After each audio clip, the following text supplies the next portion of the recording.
Hey guys, welcome to eclipse education. जैसा कि आप जानते हैं, पटना हाई कोर्ट की तरफ से एक नई वैकेंसी आई है, जो कि है आप यहाँ देख सकते हैं हार्डवेयर टेक्नीशियन, और ये 15 सितंबर को पब्लिश हुई है। तो आइए इस वीडियो के माध्यम से हम सब कुछ इसके बारे में डिटेल्स एक एक पॉइंट जानने की कोशिश करेंगे। तो अगर आपने हमारे चैनल को सब्सक्राइब नहीं किया है तो प्लीज़ इसे सब्सक्राइब करें और अपने दोस्तों के साथ शेयर करना ना भूलें, ताकि आपको बिहार गवर्नमेंट या फिर कोई भी गवर्नमेंट एग्ज़ाम से रिलेटेड जो भी अपडेट होगा वो मैं आपको साझा कर सकूंगा, आपके साथ मैं शेयर कर सकूंगा।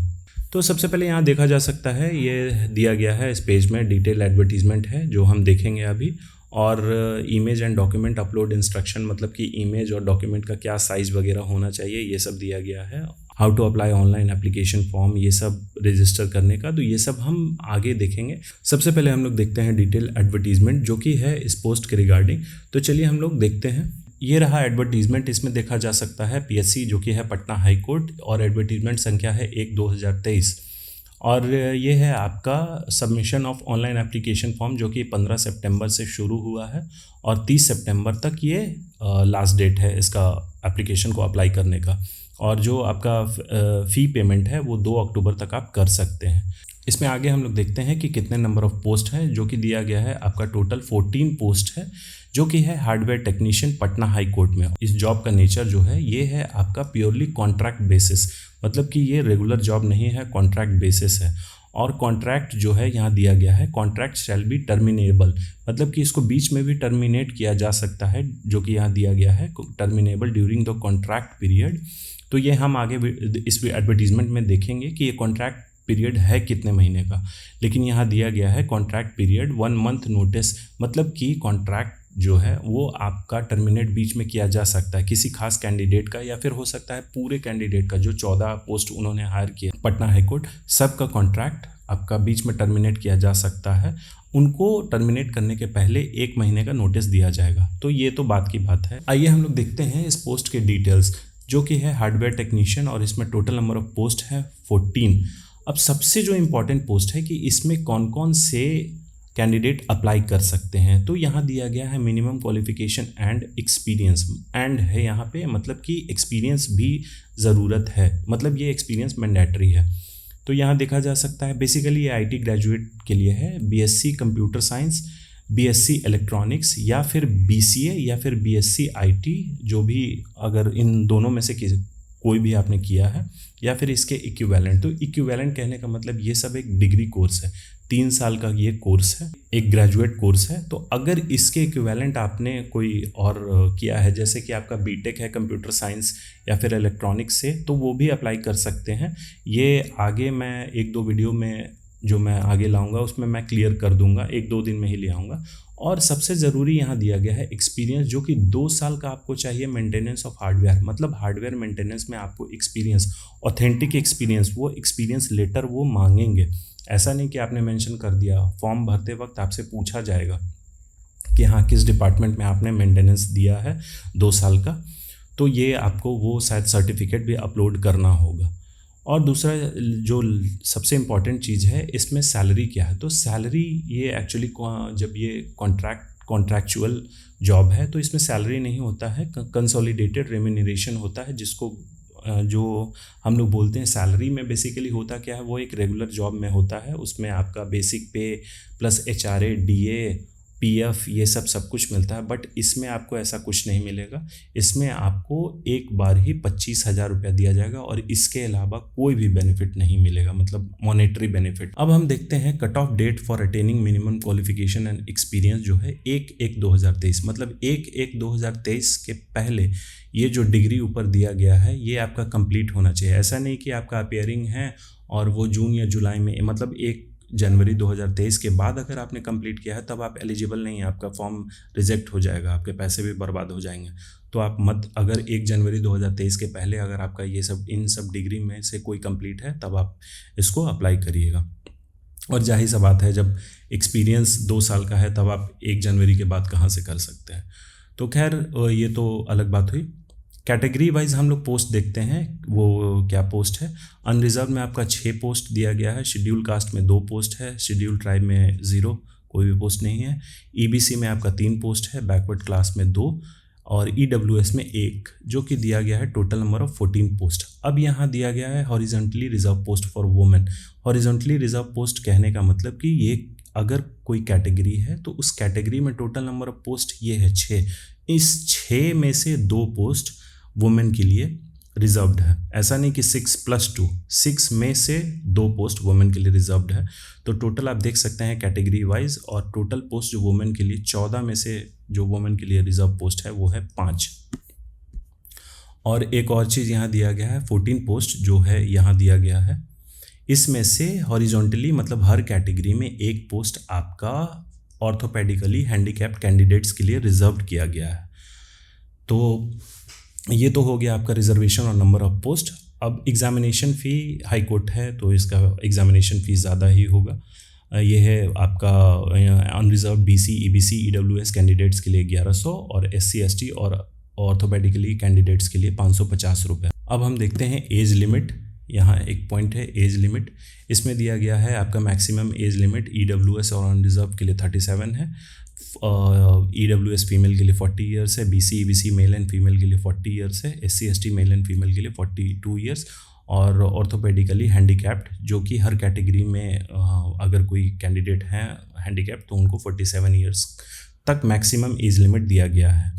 अब हम एक इम्पॉर्टेंट पॉइंट देखते हैं। सबसे पहले ये बात कि टेन्योर ऑफ कॉन्ट्रैक्ट, मतलब कि ये कॉन्ट्रैक्ट कितने दिनों का होगा।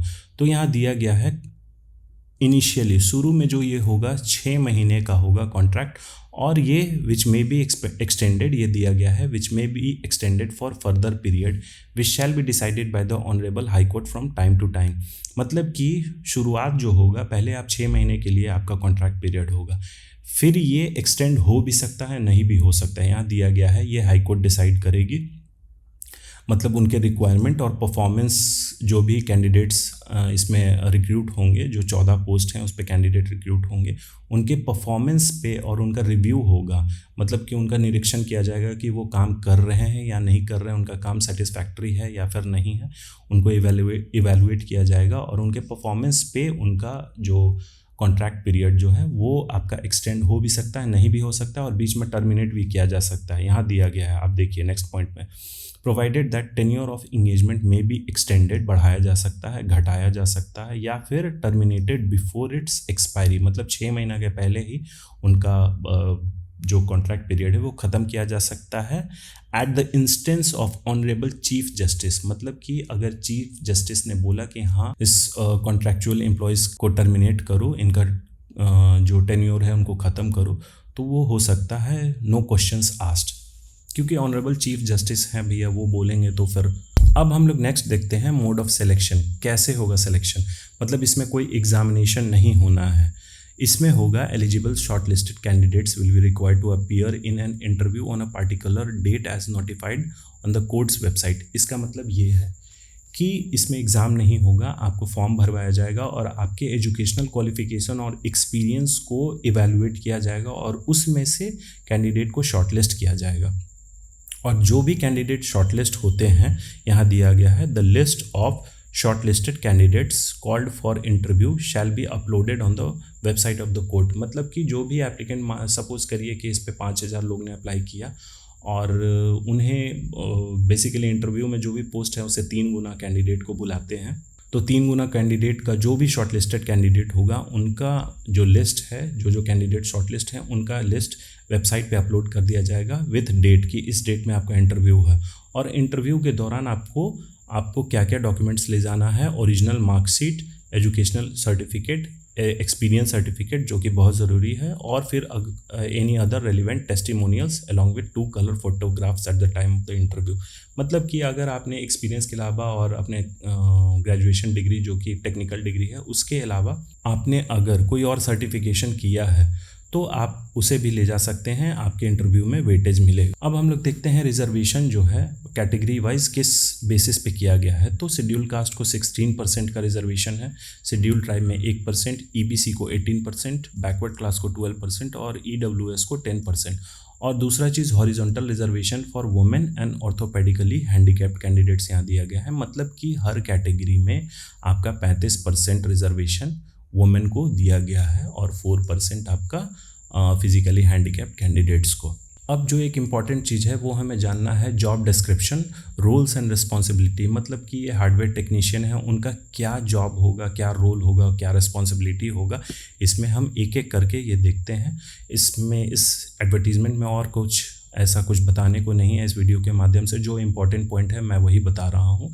तो जॉब डिस्क्रिप्शन में आपको बेसिकली करना क्या होगा, maintenance, repairing, periodic health checkup, support of servers, SAN, computer system, UPS, printers, scanners, LAN equipments, ये सब जो इलेक्ट्रॉनिक डिवाइसेस हैं जो कि IT से रिलेटेड है, उसका आपको मेंटेनेंस करना होगा।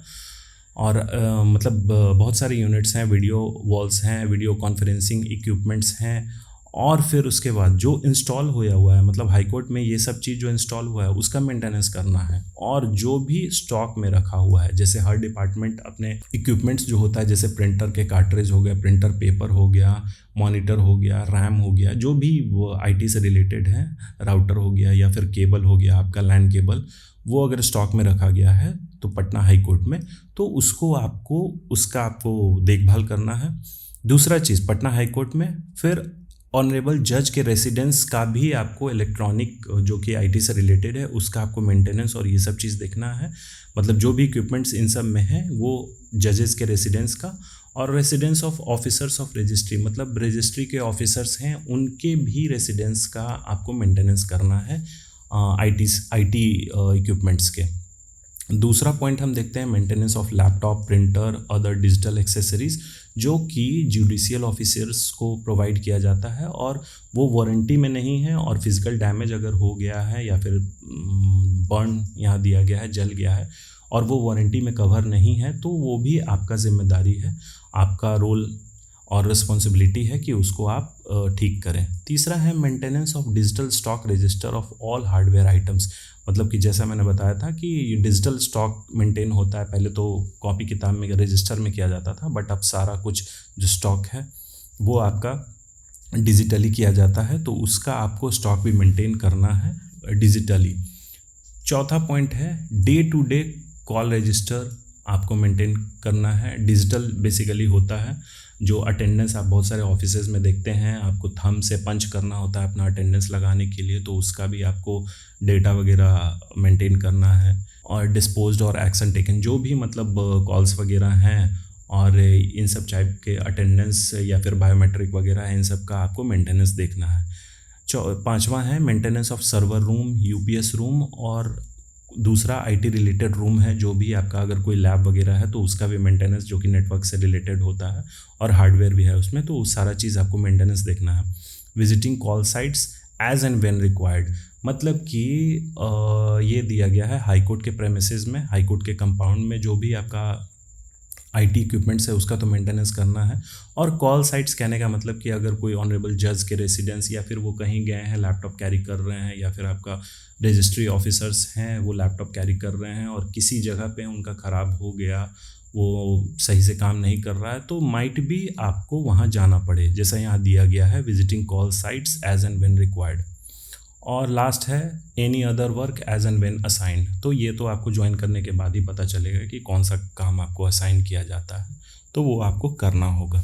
तो इससे ज़्यादा और कुछ ऐसा है नहीं, ये एडवर्टीज़मेंट मैं डिस्क्रिप्शन में अटैच कर दूंगा, आप डाउनलोड करके अगर आप इंटरेस्टेड हैं इस पोस्ट के लिए तो एक एक पॉइंट्स को आप अच्छे से पढ़ लीजिएगा अप्लाई करने के पहले, क्योंकि इसमें पैसे बहुत लग रहे हैं, 1100 रुपये लग रहे हैं। अब हम देखते हैं एक चीज़ जो ये दूसरे पेज में दिया गया है, हाउ टू अप्लाई, मतलब अप्लाई करने का बेसिकली क्या तरीका है। तो आप पटना हाई कोर्ट के ऑफिशियल वेबसाइट पे जाइए, या फिर इस एडवर्टीजमेंट भी ये जो लिंक दिया है इसे कॉपी करके अपने ब्राउज़र के URL में पेस्ट कर दीजिएगा, ये डायरेक्ट खुल जाएगा।